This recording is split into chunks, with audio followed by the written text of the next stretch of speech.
어머니가 저를 부르는데 야 이렇게 하나 그렇게 그쵸? 야 이렇게 하니까 저는 부사 야 이렇게 하니까 부사 이렇게 딱 봤더니 저랑 대화하는 게 아니고 우리 고양이랑 대화를 하고 있더라고요. 얼마나 창피한지. 그래가지고 그냥 쥐도새도 모르게 그냥 방으로 쏙 들어갔는데 문득 생각이 났습니다. 어머니가 나는 이 강의하고 야옹이 없으면 난 못 산다 하면은 어머니가 자꾸 말을 시키나 이렇게 했는데 그게 아니라 이 고양이들이 어디가 아프거나 춥거나 목이 물리거나 심심하거나 배고프면 어머니한테 자꾸 와가지고 어머니 그 침상에 있는 그 밖으로 유리창 밖에 두 마리가 딱 서가지고 막 앵앵거리니까 어머니가 그 소리를 듣고 그때마다 대답을 해주는 거예요. 그래서 하느님한테도 저렇게 해야 되는 거구나. 하느님이 나를 막 부르는 게 아니라 내가 하느님한테 소리를 자주 이렇게 질러야 하느님이 나를 아이고 아깝다 이렇게 하시는구나 하는 거 오늘 깨달았습니다.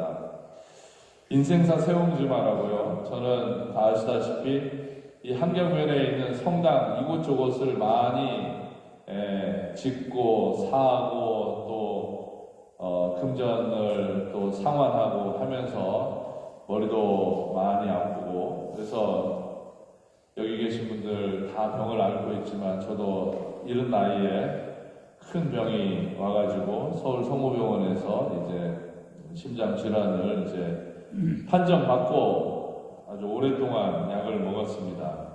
그때 당시에 제가 왜 그렇게 됐느냐 하면 사제관을 수녀님을 어디 그 시골에서 어디 재워들 곳이 없기 때문에 수녀님들은 제 사제관을 쓰게 하고 저는 컨테이너를 하나 놓고 거기에는 냉난방이 하나도 안 되는 그냥 식사는 버너에다가 라면 끓여 먹고 그 다음에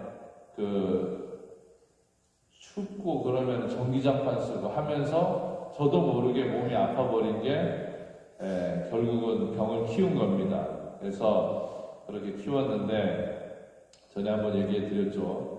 제가 아프기 딱 한 3주 전에 제 친구가 저랑 제일 둘도 없는 친구가 먼저 하늘나라로 갔는데 그 어머니가 세브란스 병원에서 아유 하느님 새끼도 없는 야이 데려가지 애기들이 있는 야이를 왜 데려가가지고 하니까 저요? 아니 친구가 갔지만 제가 무슨 죄가 있다고 야이는 평생 살아도 혼자 가고 그냥 집방으로 하늘나라 갈 나이인데 얘 데려가야지 왜 얘 데려가냐고 하면서 그렇게 했는데 올해 아주 오랜만에 세상 구경 다 하다가 한경면으로 다시 왔는데 수녀원을 또 제가 한 40일 내줬지 않습니까? 그렇죠? 그래서 그렇게 사는 거 보면 인생은 어차피 돌고 돌아 가는 거니까 너무 화낼 필요도 없고 또 너무 섭섭해할 필요도 없고 너무 들뜰 필요도 없고 그냥 내게 주어진 삶을 그냥 있는 그대로 받아들이는 것이 최고 좋은 것이다 이런 생각을 해봅니다. 저는 시골에 대해서는 잘 모릅니다. 도시에서 생활했기 때문에. 그런데 시골에서 제가 경험한 것 중에 이런 것이 있습니다. 싸움판에서 잘못한 사람은 저 사람인데 왜 당신이 나서서 참견이냐 따지는 것을 들은 일이 있었습니다. 예수님 역시도 그렇게 하셔가지고 고난받으시고 순환받지 않으셨을까? 바로 우리를 하느님과 화해시켜 주시려고 예수님이 이 둘을 화해를 시켜준 것처럼 화해를 시키는 이 중간자의 입장은 참 어려운 일입니다. 그런데 우리는 되게 잘못한 사람이 화해를 하고 용서를 청해야 된다고 생각하지만 예수님은 정반대의 가르침을 가르치십니다. 예수님은 우리 중에 자기가 먼저 잘못한 것을 깨달은 사람이 먼저 용기를 내서 상대방에게 화해와 용서를 구하는 것이 화해라고 얘기합니다. 그렇기 때문에 우리 본당도 신창본당의 신자들이 성숙하고 우리도 배가 이렇게 갔다가 저렇게 갔다가 앞으로 갔다가 뒤로 갔다가 막 또 서울 신부님들 오시고 제주 신부님들 오시고 하면서 막 흔들렸잖아요. 맞죠? 그런데도 불구하고 이 풍랑을 우리 신창본당이 이렇게 앞으로 이렇게 나가는 거 보면 하느님이 지켜주시고, 제가 볼 때는 신창본당 교우들이 정말 수용성이 좋은 것 같아요. 제가 볼 때는 다른 도시보다 훨씬. 그래서 뭐든지 내가 먼저 잘못했다, 내가 먼저 용서를 구한다, 이러한 것들이 우리 안에 있기 때문에 예수님의 마음으로 살아가고 있다는 것을 알고 있습니다. 그래서 저는 우리가 항상 예수님 안에서 생활할 때 나는 예수님을 닮았다, 오늘도 나는 예수님과 같이 예수님의 모습대로 살려고 노력했다, 이러한 마음으로 우리 생활했으면 좋겠습니다. 그러면 아까 제가 농사에 대해서 얘기를 드렸는데요.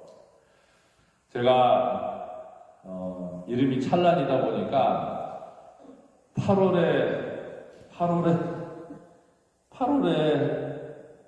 발령이 받아서 왔는데 11월까지 비가 안 왔어요. 3개월 동안. 뭐 동네 굿하고 사방 난리가 난 거예요. 비 안 와버리니까. 그래서 제가 미사 중에 주님 비 좀 내려주십시오 했는데 그때 비 왔습니다. 진짜로 비 왔습니다. 그래서 비가 왔는데 사람들이 너무 어려웠습니다.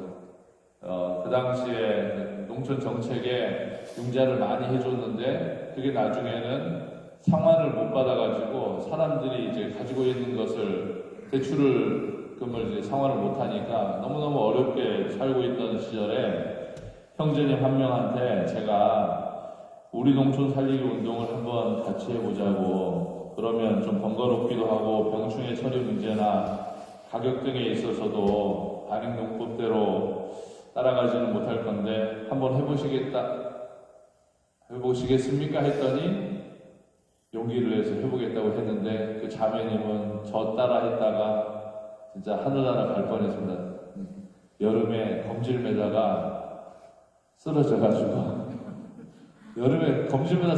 사람이 보물찾기 할머니가 돼버린 거예요. 사람이 없어. 밭에 가서 흙에 사람이 묻혀있는 거예요. 너무 땡볕에 이거 해버리니까. 그렇게 또 사람들한테 욕을 먹으면서도 그렇게 했는데 우리 물건은 너무 좋은 물건이니까, 좋은 물건이기 때문에 썩기도 하고 좋은 물건이기 때문에 모양도 나쁘지만 이거 가지고 올라가자 해가지고 25돈 트럭을 가지고 5돈 해서 4개의 5돈짜리에서 5개짜리 25돈 해가지고 제주항에서 목포로 올라가면 목포에서부터 제가 그걸 받아가지고 전국을 다녔습니다. 그러니까 목포에서부터 쭉 해가지고 쭉 나가면서 서해안 고속도로를 타가지고 쭉 올라가면 서울에 새벽 한 2시에 들어가요. 새벽 2시에 들어가면 그냥 잠은 자야 되니까 밥하는 데는 있는데 잠을 잘 데가 없는 거예요. 다 무슨 휘황찬란한 그런 곳들인데 남자 둘이서 가가지고 재워주라면 안 재워줍니다. 그러면 어디서 자느냐? 지금도 생각납니다. 항상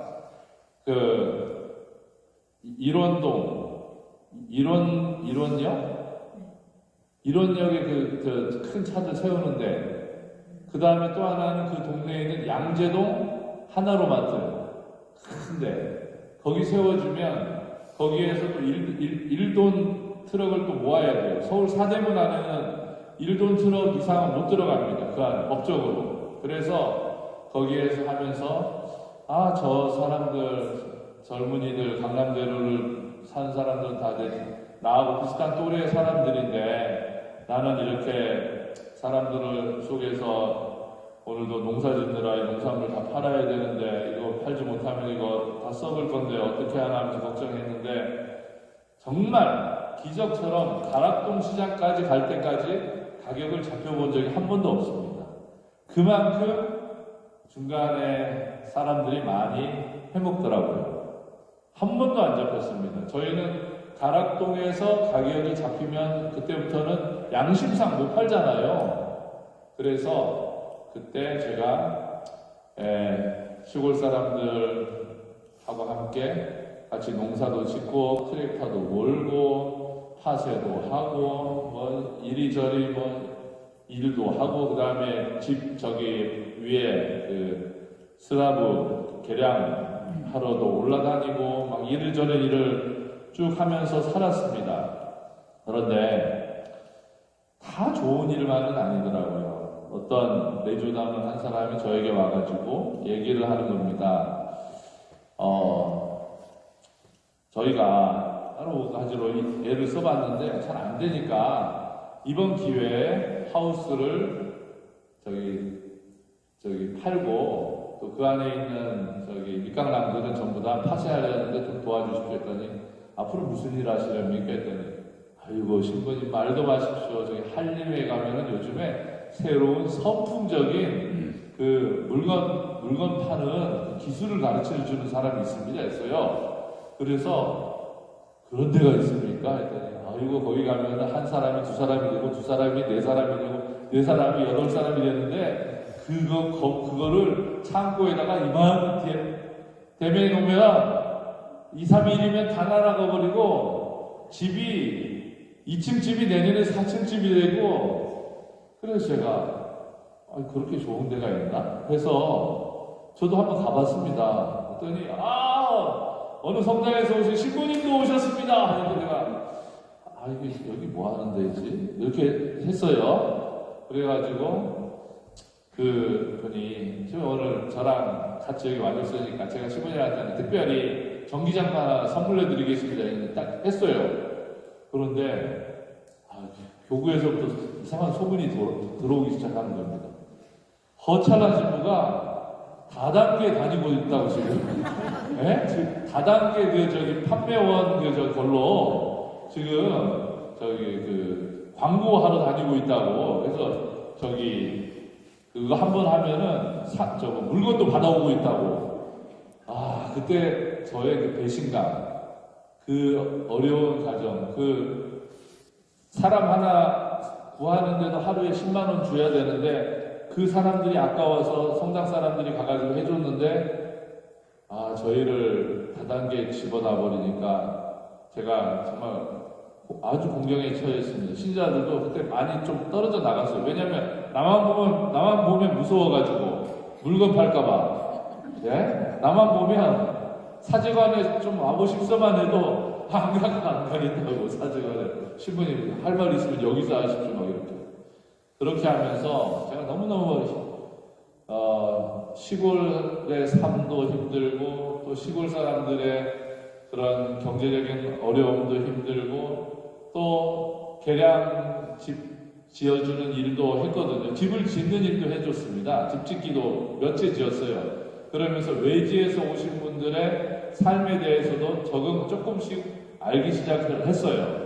그러면 오늘 우리가 해야 될 이야기, 저는 이런 사람입니다 라고 설명을 드리고, 제일 중요한 것은 이제 이번 성탄 때 될 수 있으면 나 말고 우리 주변에서 쉬고 있는 사람들, 아까 말했지 않습니까? 우리도 제 자신도 죄인이고, 그리고 성당에 안 나오는 그 사람은 다시 회주해서 돌아와야 될 사람이고, 그래서 같이 판공성사 보고 그런 다음에 성탄 대축일을 예수님을 함께 경배하며 맞는다면 참 좋을 것 같은데, 그것을 위해서 제가 이제까지 긴 설명을 드렸습니다. 이 공감을 형성하기 위해서. 무슨 말인지 알겠죠?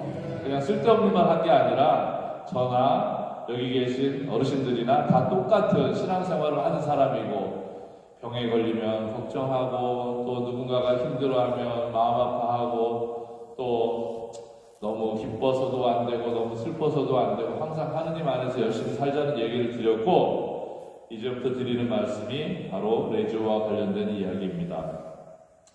한 달에 2번 들어갈 때가 많을 만큼 출항이 어려운 우도 공소에 한 달에 한 번 꾸리아를 열게 제가 명령을 내렸습니다. 그래서 총 본당 레지오단원 숫자가 137명이었습니다. 평일에 저도 배를 타고 우도로 들어갔습니다. 하지만 아까 말씀드렸다시피 한 달에도 한 2번이나 잘 되면 주일 미사 들어가는 때인데 평일에 들어간다는 것은 쉬운 일이 아닙니다. 저와 수녀님들이 우도 공소로 들어가는 주일에 파도와 바람에 민감하고 강하면 갔다가도 또 돌아오기를 몇 번이나 하고, 그리고 우도 공소에 5개 레지오가 있었는데 문제는 선출된 꾸리아 상안부가 서기 목자 성당까지 한 달에 한 번 코미시오 모임에 참석해야 나와야 하는 일도 문제였습니다. 그래서 결국 우도의 꾸리아는 참 많았습니다. 제가 왜냐하면 평일에도 배 타서 들어갔고 거기서 하루 잡고 미사도 하고, 그리고 사람들 보고 다 레지오 하라고 했습니다. 레지오 하라고 뭐 어르신들도 하고 젊은 사람들도 하면서 레지오가 활성화됐고 꾸리아도 만들어졌습니다. 그런데 제가 지금 드릴 얘기가 사실은 가장 요점입니다. 저희 성당도 항상 주님의 도우심과 보호를 청해야 되는 이유를 지금부터 말씀드리겠습니다. 우도 꾸리아는 상당히 잘 됐습니다. 한 프레시엄당 한 10명씩이니까 50명이니까 잘 됐어요. 선교사님도 계셔가지고 너무너무 잘 됐고 미사 참석도 100명이 나왔습니다. 물론 제가 열심히 했겠죠. 억지로라도 나오라고. 그래서 했는데 그때 제가 놓친 게 하나가 있었습니다. 뭐냐 하면은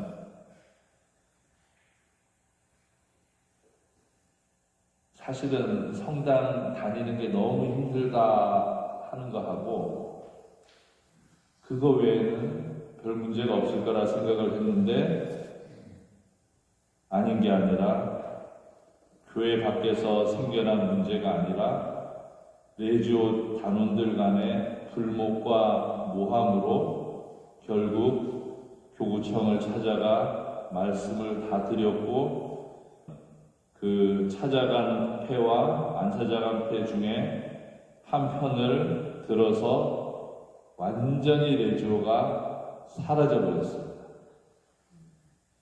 무슨 말인지 알겠죠? 그때까지만 해도 내 고향 우도라고 생각했던 사람들도 나는 제주시에도 집이 있는데 이제는 우도에 더 이상 가면 내 마음만 아프다. 우도에 계신 어머니 아버지만 남겨놓고 가족들이 다 제주시로 나온 거죠. 우도는 천주교 역사가 120년입니다. 여기 용수리 해안가에 멈춰선 라파엘로처럼 우도에도 그런 연유로 천주교가 1900년도 이전에 정교가 될 만큼 신심이 깊고 아주 오래된 교우들입니다. 그런데 그 잘하던 꾸리아가 이제는 동네 사람들의 우스갯소리가 되어버렸고 저는 그때 생각했습니다. 악마는 교회 밖에서 으르렁대는 사자처럼 우리를 공격하는 것이 아니라 우리 안에서 우리를 서로 미워하게 하고 질투하게 하고 우리 서로를 속이게 하는 마음을 가지게 하면서 분열시키는 것이 악마의 일이다. 그래서 성모님께서 가장 중요하게 여긴 게 성모님의 발이 뭐를 밟아요? 뱀을 밟지 않습니까? 강계한 뱀을 밟는다는 겁니다. 그래서 우리 정말 신창성당은 열심하고 모든 분들 한 분 한 분이 다 소중하고 그리고 지금 나오시는 분들도 열심하지만 지금 나오지 않는 사람들도 사실은 뭐 여러 가지 이유가 있겠지만 성당에 못 나오는 경우들이 있습니다. 그래서 함께 할 수 있는 방법을 제가 한번 제시해 보도록 하겠습니다. 지금부터 11월 거의 약 한 달 동안은 우리가 우리 자신의 회개와 신흥교우들의 회도를 위해 미사전 성가 연습 전에 묵주기도를 잠깐씩 바치도록 하겠습니다. 그리고 12월 첫째 주일인 7일 날 약정서를 드리도록 하겠습니다. 지금부터 드려도 됩니다. 그 약정서에는 뭐가 들어가느냐 하면 내가 봉헌할 사람 이름을 적고 12월 7일 날 미사예물 봉헌할 때 그 사람을 봉헌하십시오. 이 위로 똑같은 내용이 위아래로 있는데 반으로 찢어서 위에 것은 내고 밑에 것은 내 매일 미사책에 들고 가가지고 계속해서 그분을 위해 기도하십시오. 아셨죠? 이 정도는 아셨죠? 그러면 마지막 짧은 사례 하나를 말씀드리면서 마치도록 하겠습니다. 시청구역과 일체모 프레스티움은 구역장 관장 레지오 단원이 함께 신흥교우라고 건네받은 명단을 가지고 모든 대상을 가가호 방문하였습니다. 다양한 결과가 나왔습니다. 1번 부재 중인 가정은 전화를 드리며 판공성사를 보도록 안내했고 레지오 단장의 연락처를 알려주면서 궁금한 내용을 문의토록 하며 일단 대화는 나눴습니다. 2번 성당에서 왔다고 하는 순간 볼 일 없으니 다시는 찾아오지 말라고 단호하게 거절하는 경우는 어쩔 수 없이 돌아서서 나올 수밖에 없었습니다. 3번 몸이 불편하고 코로나 이후로 쉬다 보니 성당에 못 나왔는데 이렇게 방문해 주셔서 미안하고 감사하다는 사람이 있었고 이런 경우 단원들과 구역에서 함께 성사와 대축일 미사를 보기로 했습니다. 4번 전화도 안 받고 만나지도 못한 가정은 손편지와 판공성사 안내문을 집에 부착하여 놓고 돌아왔습니다. 그런데 놀라운 일은 방문을 하기 전에는 지금 우리의 마음처럼 두려움도 앞서고 활동을 하면서는 내가 정말 잘할 수 있을까? 아이고 이 사람들 신지가 몇 년인데 또 여러 가지 방법을 다 써봤는데 활동을 하기 전에는 두려움이 있는데 활동을 하면서는 용기와 자신감이 생긴다는 것을 경험할 겁니다. 내가 기도하면서 이 형제, 이 자매를 위해 기억하였고 대면했지만 가정 방문을 하니까 레지오 단원으로 뿌듯해졌다는 사실을 우리가 하느님의 선물로 받을 겁니다. 이게 아마 우리에게는 크리스마스 선물일 겁니다. 나도 이젠 할 수 있다. 나도 이젠 레지오 단원으로서 이웃에게 복음을 전하고 신흥교우들을 두려워하지 않겠다. 그래서 오늘 드린 이 말씀을 12월 7일 대림 2주일에 좀 더 사람들에게 같이 공유할 수 있도록 그때부터는 이제 실제 활동을 해야 되기 때문에 그때부터는 조금 더 깊이 있게 그날 주일 강론 때 한 번 더 말씀을 짧게 드리도록 하겠고 지금부터 12월 둘째 대림 주일 전까지 매 미사 전에 성가연습 전에 묵주기도를 바쳐주시고 앞으로 3주 동안 이렇게 기도를 다 한 다음에 이른 양을 위해 기도하고 그 다음에는 직접 찾아 나서고 마침내는 함께 성탄의 기쁨을 나눌 수 있도록 했으면 좋겠습니다. 이것이 제가 오늘 준비한 이른 양 찾기 운동에 대한 레지오 단원들의 영성이었습니다. 감사합니다.